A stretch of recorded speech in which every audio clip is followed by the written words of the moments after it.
അത്തരം സൂചനകൾ കേരളത്തിൻ്റെ പല സ്ഥലങ്ങളിലും വളരെ വിരളമായെങ്കിലും സംഭവിക്കുന്നതിൽ ഞാൻ വളരെ സന്തോഷിക്കുന്നുണ്ട്. ഡോക്ടർ ബിജു ചേട്ടനെ കുറിച്ച് പറയുമ്പോൾ നമ്മൾ ആദ്യത്തെ സിനിമ ചെയ്യുന്നത് 2015 ഇറങ്ങുന്നത്. കുറേ ഫെസ്റ്റിവലുകളിൽ ഞാനിങ്ങനെ അയക്കുന്നു.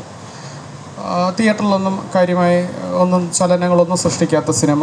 രണ്ടാമത്തെ സിനിമ ചെയ്യുന്ന സമയത്ത് നമുക്ക് ഈ ഫിലിം ഫെസ്റ്റിവലുകളെ പറ്റി യാതൊരു ധാരണയില്ല. ഗൂഗിളിൽ നോക്കുന്നു, കാണുന്നിടത്തെല്ലാം സിനിമ അയക്കുന്നു എന്നുള്ളതല്ലാതെ അതും ഫീസ് വേണ്ടാത്ത ഫെസ്റ്റിവലുകളിൽ മാത്രം അയക്കുന്നു. അപ്പോൾ ഇതിനൊന്ന് ആരോടാണ് ഇതൊന്ന് ചോദിക്കുക, മനസ്സിലാക്കുക? എന്താ പറയുക, സത്യസന്ധമായി പറഞ്ഞാൽ സിനിമയിൽ നിൽക്കുന്ന സുഹൃത്തുക്കൾക്ക് പോലും സിനിമയിലെ ചില കാര്യങ്ങളൊക്കെ പറഞ്ഞു തരാൻ അന്നും ഇന്നും വളരെ ബുദ്ധിമുട്ടാണ്.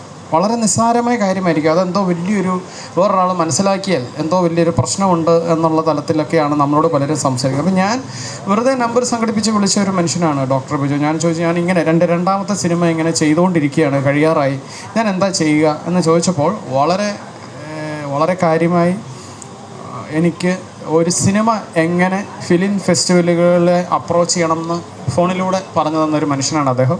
ഇന്ന് ചിലപ്പം അത്തരം ഒരു കാര്യം നമുക്ക് ആർക്കെങ്കിലും അറിയണമെങ്കിൽ ചിലപ്പോൾ ഒരു 5000 രൂപയോളം ഫീസ് വരെ കൊടുക്കേണ്ടി വരും.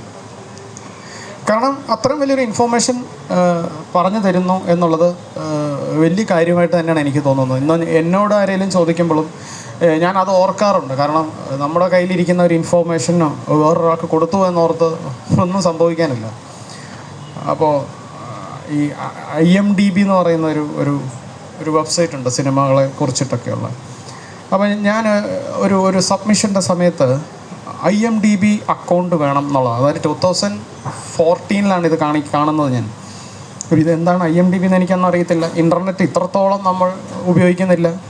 അപ്പോൾ ഞാൻ എൻ്റെ ഒരു സുഹൃത്തിനോട് IMDb എന്താണെന്ന് ചോദിച്ചപ്പോൾ അദ്ദേഹം പറഞ്ഞു തന്നത്, അതിൽ അക്കൗണ്ട് എടുക്കണമെങ്കിൽ നിനക്ക് പറ്റത്തില്ല, സിനിമ ഓർഡറാണ്, അത് കുറേയധികം സിനിമ ചെയ്തവർക്ക് മാത്രമേ പറ്റുള്ളൂ. അപ്പോൾ ഞാൻ ആകെ വളരെ വിഷമത്തിലായിപ്പോയി. IMDbയിൽ അക്കൗണ്ട് എടുക്കാൻ എന്ത് ചെയ്യുമെന്ന് ഓർക്കുമ്പോൾ ഒന്നുമില്ല, ഞാൻ തന്നെ ഓരോ ക്ലിക്ക് ചെയ്ത് പോകുമ്പോൾ Gmail അക്കൗണ്ട് എടുക്കുന്നത് പോലെ വളരെ നിസ്സാരമായ ഒരു കാര്യമായിരുന്നു എന്ന് എനിക്ക് പിന്നീട് മനസ്സിലായി. ഇങ്ങനെ ഈ മൂടി വെച്ചിട്ട് പുറത്തോട്ട് വിടാൻ പറ്റുന്ന ഒരുപാട് ഇൻഫർമേഷനെ ഇങ്ങനെ വെച്ചുകൊണ്ടിരിക്കുന്ന മനുഷ്യർക്കിടയിൽ നിന്ന് എങ്ങനെ ജിയോ ഒരു സിനിമേനെ അപ്രോച്ച് ചെയ്യണം, ഒരു ഫെസ്റ്റിവലിനെ അപ്രോച്ച് ചെയ്യണം എന്നുള്ള കൃത്യമായി പറഞ്ഞു തന്നത് ഇന്നും ഞാൻ ഓർക്കുന്നു എന്ന് അദ്ദേഹം ഇരിക്കുമ്പോൾ ഒന്ന് പറഞ്ഞേ ഉള്ളൂ.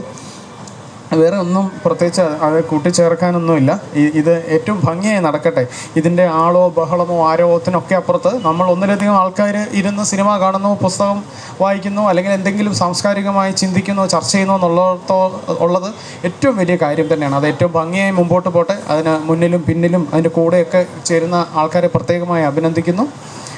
അപ്പോൾ ഈ IFFK അത് ഉദ്ഘാടനം ചെയ്യാൻ കിട്ടിയ ഈ ഒരു അവസരത്തെ ഞാൻ വളരെ പ്രാധാന്യമുള്ളതായി കാണുന്നു. മുമ്പോട്ടുള്ള കാട്ടാലിൻ്റെ യാത്രയുടെ കൂടെ ഏതെങ്കിലുമൊക്കെ തരത്തിൽ ഭാഗമാകാൻ സാധിക്കട്ടെ എന്നും ആഗ്രഹിച്ചുകൊണ്ട് ഞാൻ നിർത്തുന്നു. നന്ദി, സ്നേഹം. ഒരു കാര്യം കൂടെ പറയുകയാണ്, എനിക്ക് കുറച്ച് സമയം കൂടെ നിൽക്കണം എന്നുണ്ട്. പക്ഷേ 9 വയസ്സും 5 വയസ്സും ഉള്ള 2 പിള്ളേരെ ഒരു ഹോട്ടൽ മുറിയിലാണ്. അപ്പോൾ അവരെ നോക്കാൻ കുറച്ച് സമയം ഒരാളുള്ളൂ. അപ്പോൾ അത് കഴിയുമ്പോഴത്തേക്ക് എനിക്കങ്ങ് എത്തണം. അതുകൊണ്ട് മാത്രം ഞാൻ വൈകാതെ ഇറങ്ങുന്നു. അപ്പോൾ ഇത് ഭംഗിയായി നടക്കട്ടെ.